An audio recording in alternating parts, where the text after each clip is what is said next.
Няпропуск пешаходов застаецца адной з асноўных прычын траўмавання альбо гібелі удзельнікаў дарожнага руху.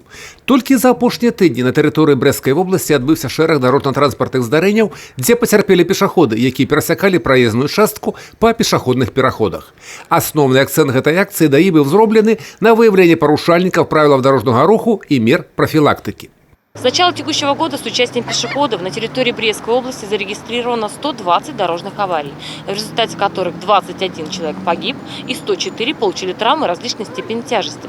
Согласно статистике, 53 дорожных аварий произошли по вине самих пеших участников дорожного движения.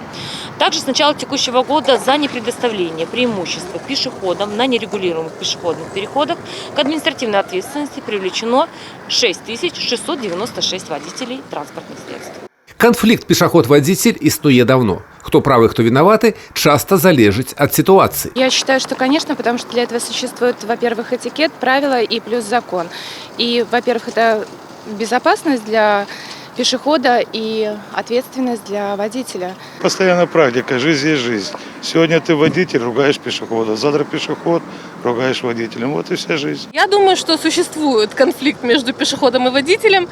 Бывает, что и пешеходы не всегда правы и переходят, не глядя дорогу. Довольно часто такое, почти что каждый день бывает, что перебегают. А по поводу того, что не смотрят по сторонам, единицы вообще смотрят по сторонам. За дапамогай прыбора відэафіксацыі супрацоўнікі дарожнай міліцыі ажыццяўлялі нагляд за выкананнем вадзіцелямі і пешаходамі патрабаванняў правілаў дарожнага руху.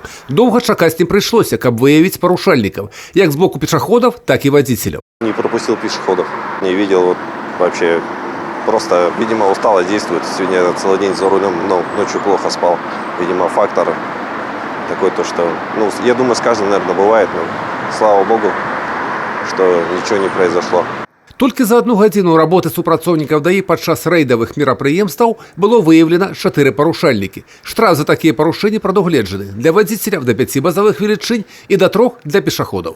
Юрый Печур, Тыгран Акапян, тэлерадыёкампанія «Брэст».